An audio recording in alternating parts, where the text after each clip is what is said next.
Hi guys, I'm Cesar Milana here, and today we made another English storytelling in Rise and Success episode 5. And today is Christopher Nolan. Yeah, it's the most longest storytelling I've ever seen.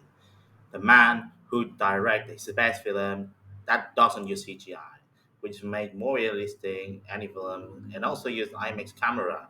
So, who is Christopher Nolan and why he's so successful and why someone like him making better short films? So don't forget to like and subscribe and share to your family and friends. So let's begin the story, guys.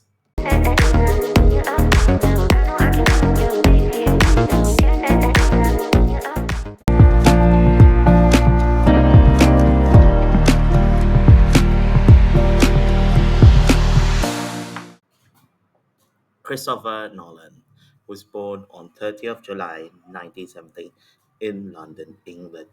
His father, Brandon, was a British advertising agency of Ireland, while his mother, Christina, was an American flight attendant from Illinois before becoming English teacher. He had two elder brothers like Matt and Jonathan. He had made his brother to raise Catholic in Highgate, London. During his spending time in Chicago and London as a youth, he held US and UK citizenship. When he growing up, he not only was influenced by his work of his compatriot Sir Ridley Scott and the science fiction films like Star Wars and 2001 Space Odyssey. He borrowed the Super 8 camera from his father to make a stop motion animation to tribute to Star Wars and Space Wars, which is homage to Star Wars film. Nolan was educated in Haileybury and Imperial College in Hertford Head, Hertfordshire, then studied University College London before graduating and earning bachelor's degree in the English literature in 1993. So this is amazing. It's another life of Christopher Nolan.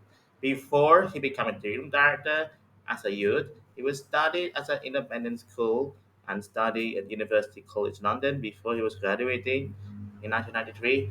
This is an amazing story for Christopher Nolan as his youth. In the mid-90s, Nolan and Emma Thomas would make attempt to feature film called Larry Maloney, but the film scrapped until 1997. He was married and making the first film called Following, which the film using Super 16 camera and the using film using black and white. The reason Nolan make Following with black and white because using color is so expensive and even bad. As a result, the film budget is 6,000 US dollar, and that's nearly $12,000 in today's money. And the film released on 24th of April 1998 in San Francisco International Film Festival, and years later, it was released on 5th of November 1999 in the UK cinemas. The film received a positive reviews and making Christopher Nolan's early film project. This is great. When Christopher Nolan and his wife Emma Thomas to make feature film, he was a true mastermind behind the better film with a lower budget at the time. Then yeah, that film was so great, man. On September 1999, Nolan and his wife Emma Thomas made another film but in color for the first time, Memento, which the short story where his brother Jonathan, who wrote the film, completed in 1999, and the film released on 5th of September 2000 in Venice International Film Festival, and on 16th of March 2001, the film released in the United States of America. The film budget is 9 million US dollar, and the film was successful in the box office with 40 million, and also a film to receive critically acclaim and nominated for the Oscars in 2002. And yeah, this film is so great and makes better structure and make Memento as Christopher Nolan's first ever colored film rather than black and white in following, and even made an Oscar nomination. And yes, that film was so great.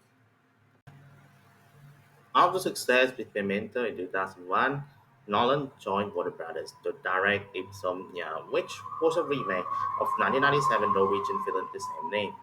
The film was made for 3 months period from April to June 2001, and the filming was located in Alaska and Vancouver and set in Alaska and receiving a 46 million US dollar on the budget. And in 3rd of May 2002, the film released in Tribeca Film Festival. And 3 weeks later, the film released on cinemas, and it was received a critical praise and made 100.8 million US dollar on the box office. Was so underrated. When made Insomnia as a remake of 1997 Norwegian film, which the film that made Christopher Nolan to Warner Brothers before he becoming main directorial icon. Yeah, that was historical, underrated film. Yeah.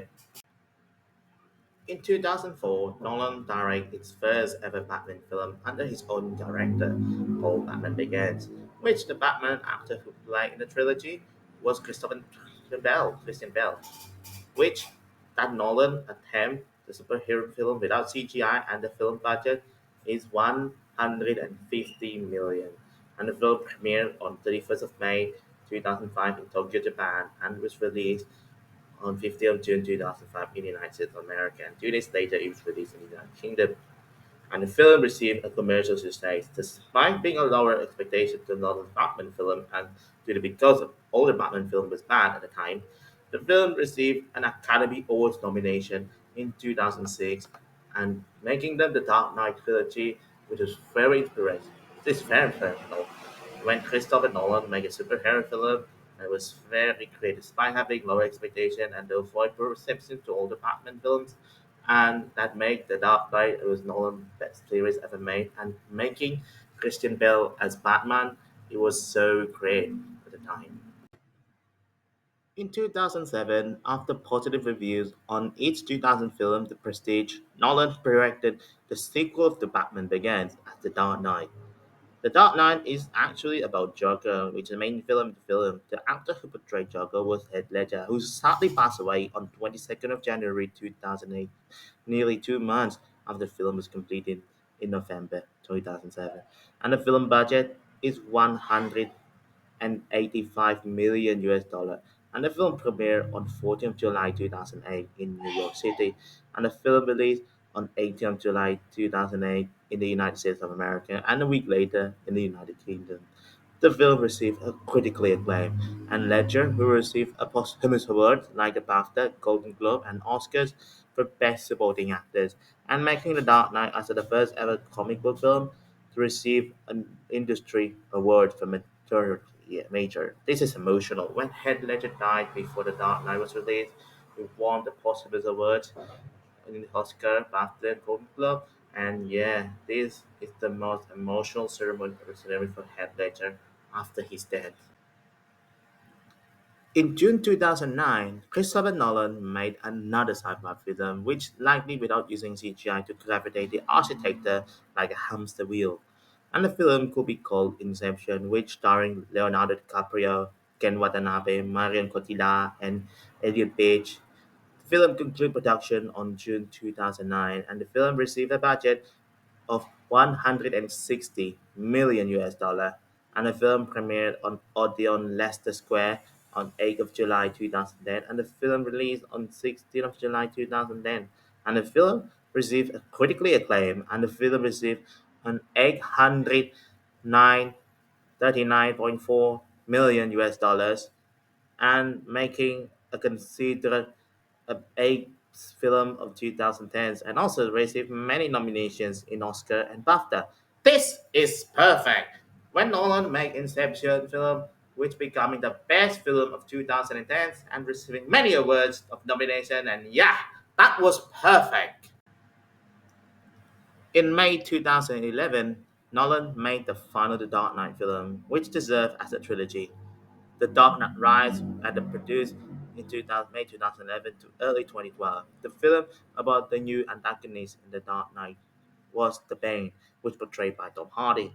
The film received a budget cost of 300 million US dollar, and the film premiered on 16th of July 2012, and 4 days later it was released in the United Kingdom and the United States of America, and the film received a critically acclaimed, making conclusion of the Nolan's The Dark Knight film. And yeah, that Christopher Nolan film was a conclusion of the Batman, which the main The Dark Knight trilogy was the greatest trilogy ever made, even though we have Christian Bale at the time as a Batman. Yeah, I know.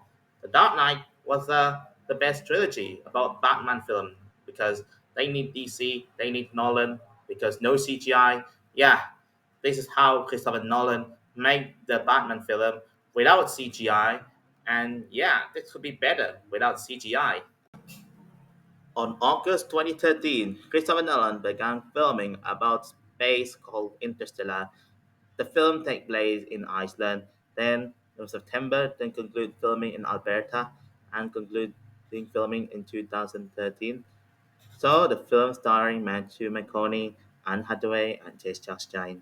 The film budget is 165 million US dollar, and the film premiered on 26th of October 2014 in TCL Chinese Theatre, and the film released on 5th of November 2014 in the United States of America and 2 days later in the United Kingdom. The film received positive reviews and received nominations in Oscar and BAFTA. And yeah, this was so great. Christopher Nolan made Interstellar set in Iceland without CGI on the planet today. Time. So without CGI that made so expensive. That was so great about Interstellar, was the best film in the mid 2010s because it was no CGI, but no set in planet, and yeah, it set that film in Iceland. That was very great when the filming about this. On January 2016, Nolan made another film, but about World War II, set in Dunkirk. So, Dunkirk was a Nolan's attempt to make war an historical film. That filming began on 22nd of May 2016 in Dunkirk, France, and ended on September.